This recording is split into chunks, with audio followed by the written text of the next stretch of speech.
Joining us live now is the Shadow Superannuation and Financial Services Minister Stephen Jones.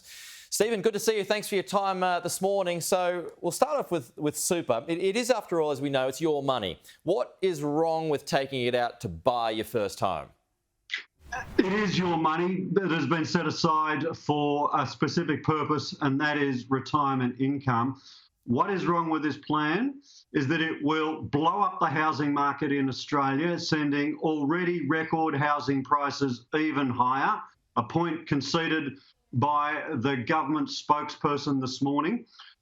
Jane Hume conceded that their plan is going to make house prices go up even higher. When Australians are struggling to get their leg in the door to the housing market, the government has conceded. The ink isn't even dry on their announcement, and the government has conceded that this is going to make housing even less affordable. But not only is it not going to make it easier for Australians to get into the housing market, it will not build one new house. Well, the housing... Nothing on the supply side, but it is an early indication that a re-elected Scott Morrison government plans to pull apart Australia's world-leading superannuation system.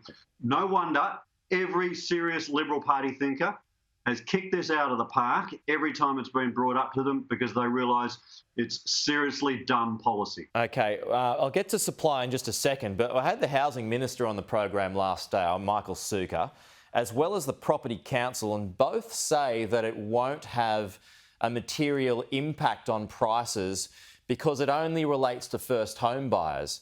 So why are they wrong? Look, at any auction in any city around Australia at the moment, 1/4 of the people there are first home buyers. But I think whatever Michael Sukkar said or the Housing Council said yesterday, that was all blown apart when Superannuation Minister and campaign spokesperson Jane Hume had to concede this morning in an ABC interview. She had to concede that this policy is going to blow up the housing market. She conceded that this policy is going to lead to higher housing prices. No doubt about it, no hiding from it.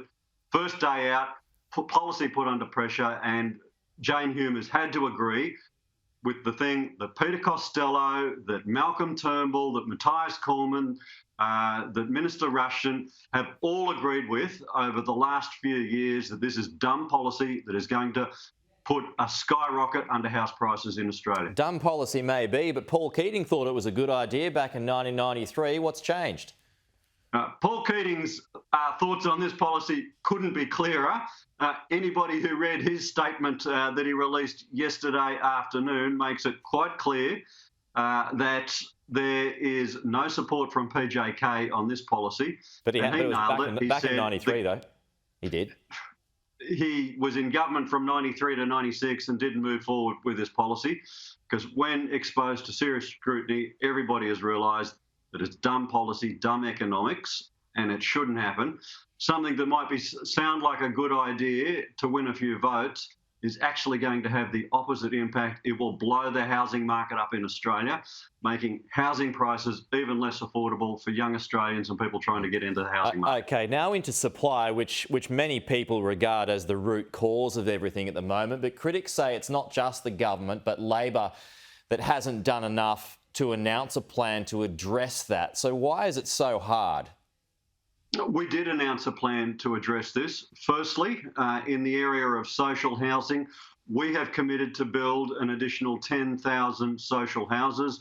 We've committed to build more housing and social housing and affordable housing for First Nations Australia. So we already have made commitments around building more houses. But secondly, and the long-term thing, because to go to the nub of your question, you're absolutely right. We need to get all tiers of government working together, and an Anthony Albanese-led Labor government will convene a meeting of all tiers of government and put in place a structure which ensures that we are able to drive the housing supply in Australia.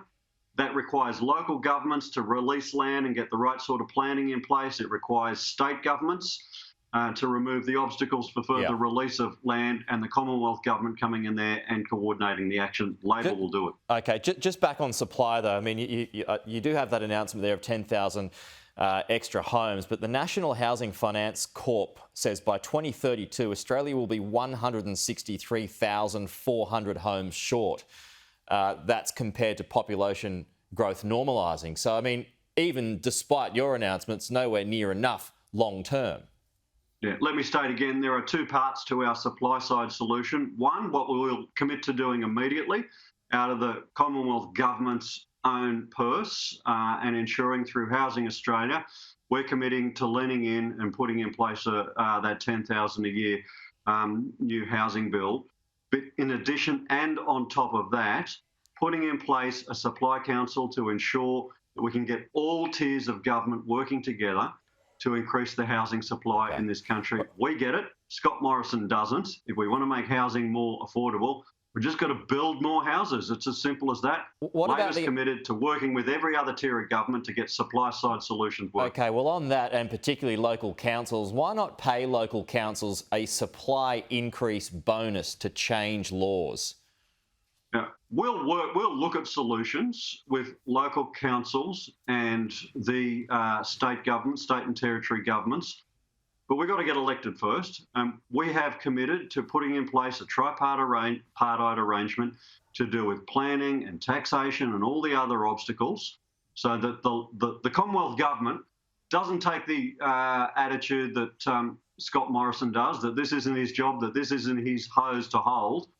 We're going to grab the hose. We're going to ensure that we are convening the right sort. We are going to convene the ministers, the housing ministers, and the land ministers responsible for land supply at state and local government level to get these supply solutions in place, because we understand that at the end of the day, building more houses is the solution to housing affordability in this country. Stephen Jones, appreciate your time. We'll talk to you again soon. Good to be with you.